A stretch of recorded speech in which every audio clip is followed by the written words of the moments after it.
NU side of things here at the arena in San Juan, trying to pump up their team. They had a good ovation at the start of the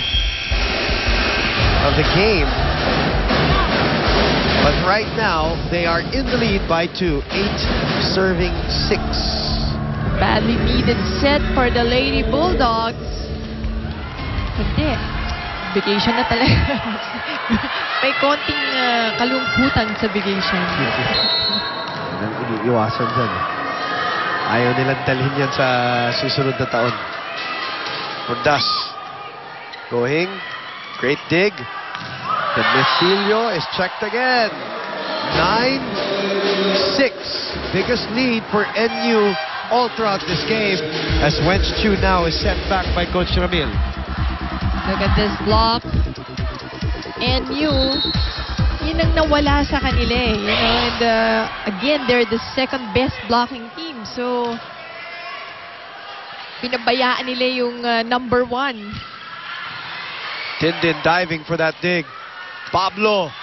Go-Hing sends it back, but beyond the antenna.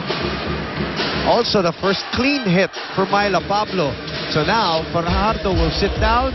Esperanza, their first choice setter, is back for LaSalle. Konting gana dito sa NU. And last minute, buti nakita ni Coach Francis, mali na naman sana yung position. Pablo pops it back up. Santiago from the back line. Go-Hing easily takes that one. Free ball for LaSalle, which may be dangerous. Oh, She saw it. So easy. She knew where she wanted that ball. Look at the execution. Alam na eh, dinala. Bird's eye view eh.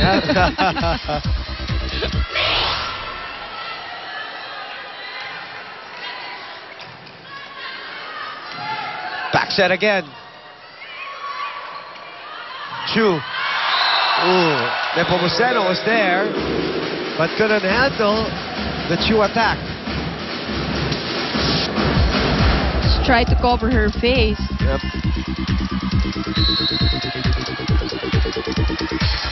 Too much velocity behind it too. As Reyes serves. Oh, Free ball free to ball LaSalle. agad. Chu makes the most of it too. Momentum of NU just killed 3 straight points here by LaSalle. Nagkaroon na ng konting momentum ang Lady Bulldogs in about 4 points. 4 straight points. Coming off 4 straight points. Pero itong LaSalle. Mabol. Again, show of character. Second best server in the league is Mika Irene Reyes. It's out.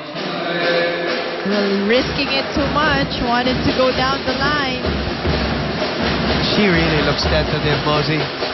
Yeah, you have to feel for her. Again, you've played at this level, Mosey, so you know how it feels to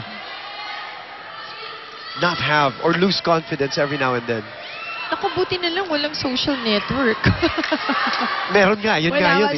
Yung buti sa amin, our sa'yo, time. yeah. So, ibang-iba ngayon. Yes. The players have to be tougher. Yes. Diba? Yes. Hindi masyadong sensitive. Yes. And it happened. And that's the, I said that in the UAP magazine. That's the UAP. The students, the fans of the schools are emotionally invested with their teams and their favorite players and will defend them to death. Oh, yes. That's how it is. I know that too well. Yeah. Me too.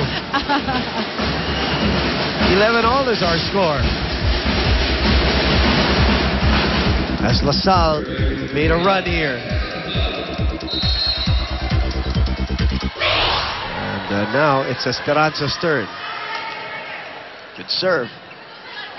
Perfect dig. And a perfect set to Santiago. Just overpowering. This is the game plan for, I think, for National U. They have been blocked so many times. Now they're trying to go to Dindin at the back row. So tama naman so far. But you cannot always give it to Yep. Dindin Santiago. And you again, cannot do that. 3 points.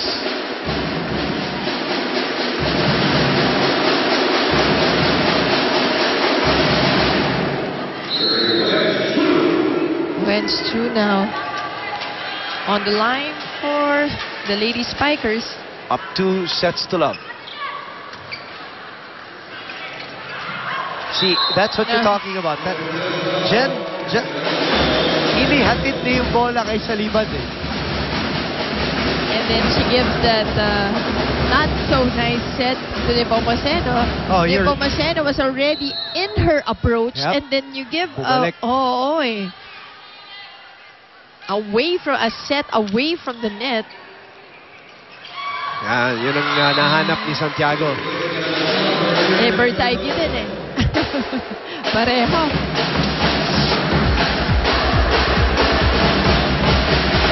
And then, you know that Lasal is ready. Why? When you have Dindin Santiago in front, laging triple block in the middle.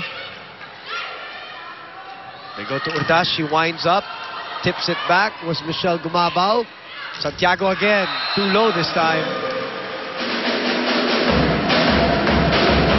Closer third set as Lasal is up by a low point.